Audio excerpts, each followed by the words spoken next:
Hey, Aries, how's it going?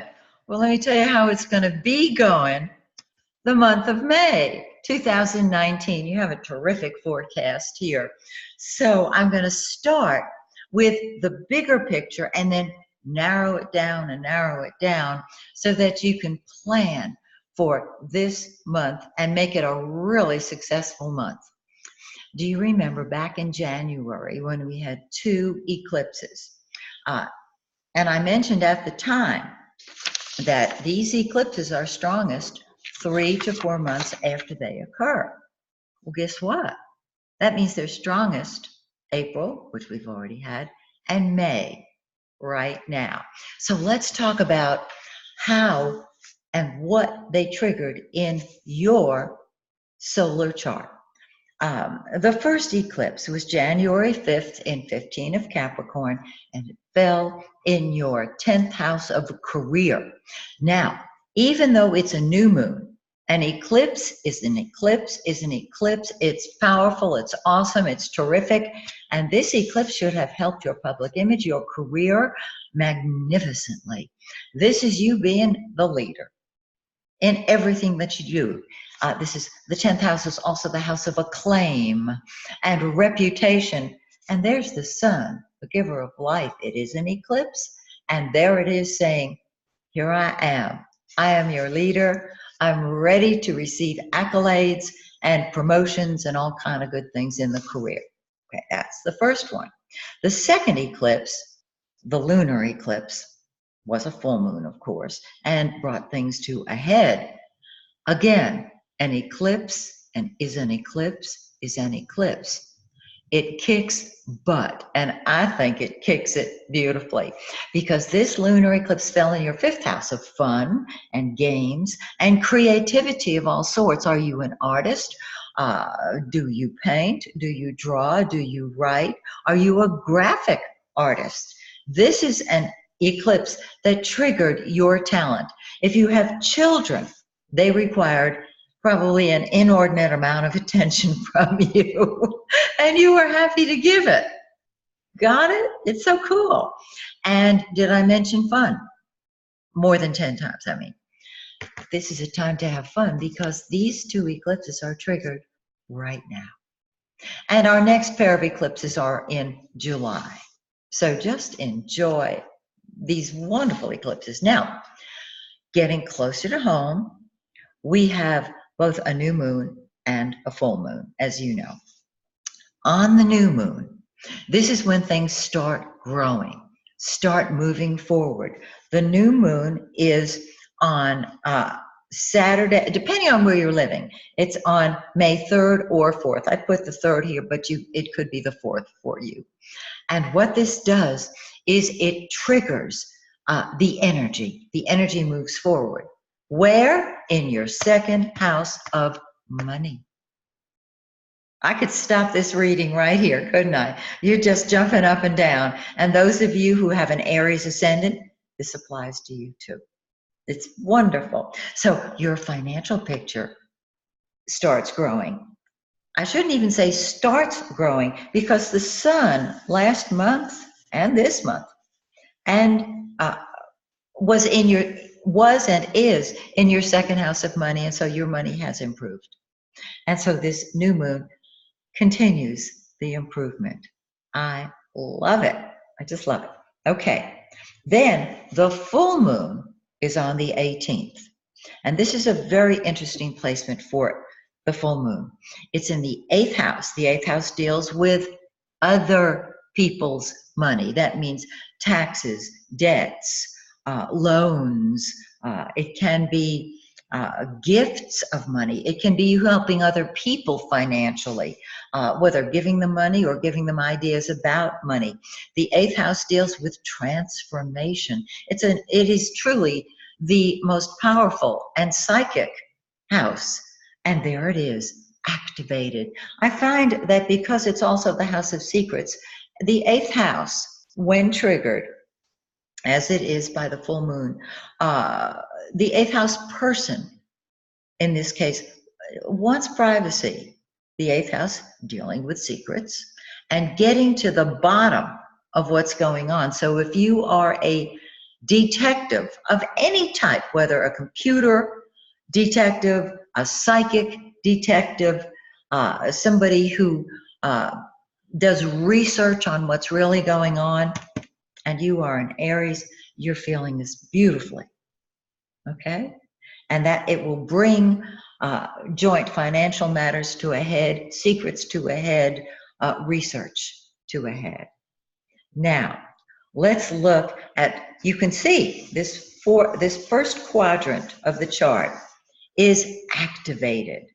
Let's start with the sun, the yellow planet. It's the giver of life. And as long as it is sitting in that second house, it is activating it.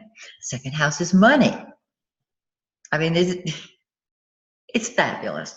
On the 21st, it moves into your third house of ideas, communication, transportation, writing, teaching. It's just a very active house when it comes to your mind. So think of communication, correspondence, and transportation. This is the house of Gemini, and so you may be a disguised Gemini after the 21st. You'll be a disguised Taurus until then, and Taurus says, let's enjoy life, and how much does that cost? And give me more. Okay, so the sun lights up both your money house and then your ideas. And if you do anything involving self-expression, you will do more of it. This is your time. Now, let's also look at Mercury, the blue planet. Mercury is what we think about, what we talk about, what we focus on. It starts off in your first house. That means you're thinking about you. You're talking about you. This is fabulous. You're the icebreaker at parties now because you're not a wallflower now. You're talking about yourself. You're sharing ideas. And so every hostess wants you at their party. On the 6th, Mercury moves into your second house of money. So you're thinking about money, you're talking about money, and whatever you think about and talk about grows. Whatever you put your attention on grows. This is fabulous for you.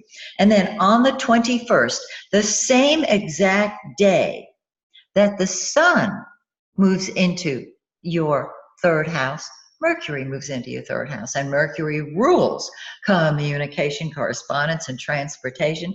Are you thinking of taking a trip? This would be a perfect time to do so. A short trip.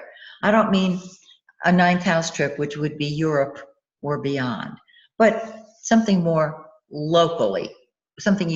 I think of the third house as a trip that you can drive to, a destination you can drive to. Ninth house, you got to fly. And if we were doing intergalactic travel, you'd really be flying. But that's a whole nother subject. Okay, let's talk about Venus, the planet of beauty and love, and yes, money. Wherever it is, brings happiness. It's just such a lovely planet. It is the lesser benefic. It is beautiful. It's in your first house. It's been in your first house. So if Venus is what you love, you've been loving you. And haven't you noticed that when you love you, everybody loves you?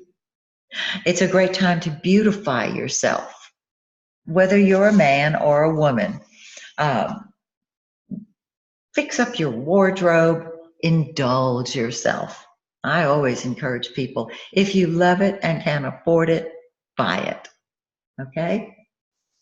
Now, on the 15th of May, it moves into its own house, the second house, which is ruled by Taurus.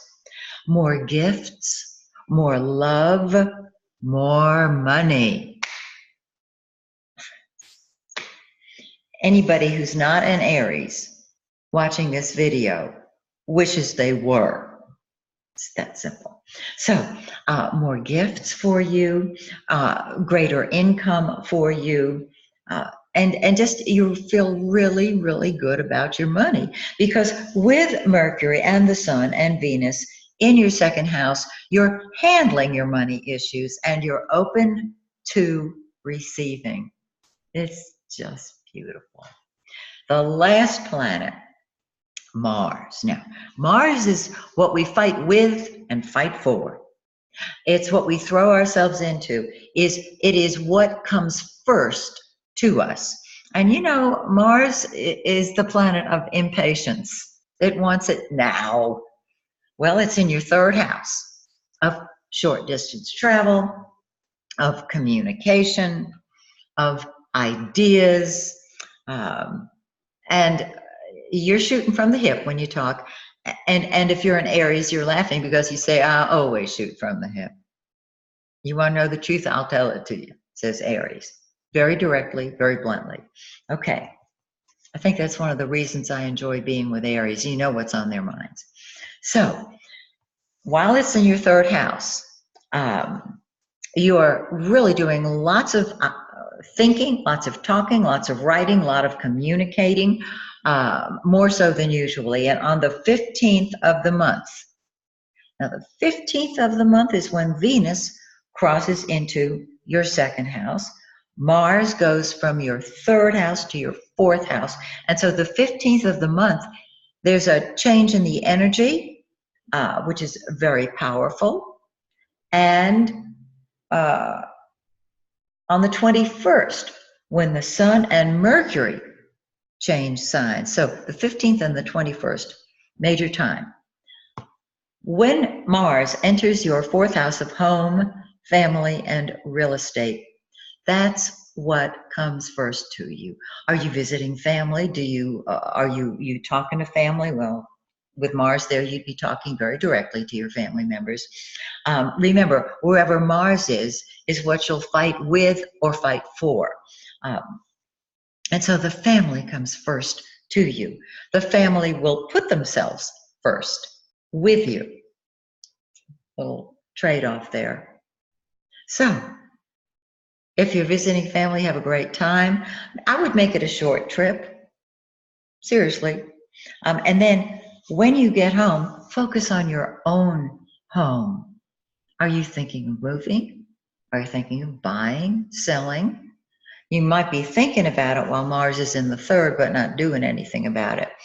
It might very well be that when you get home from wherever you go, you just want to stay home, at home sweet home. So, awesome forecast. Have a wonderful May. Join me again next month when once again we take a look at your forecast. Until then, may the stars shine brightly on you and yours.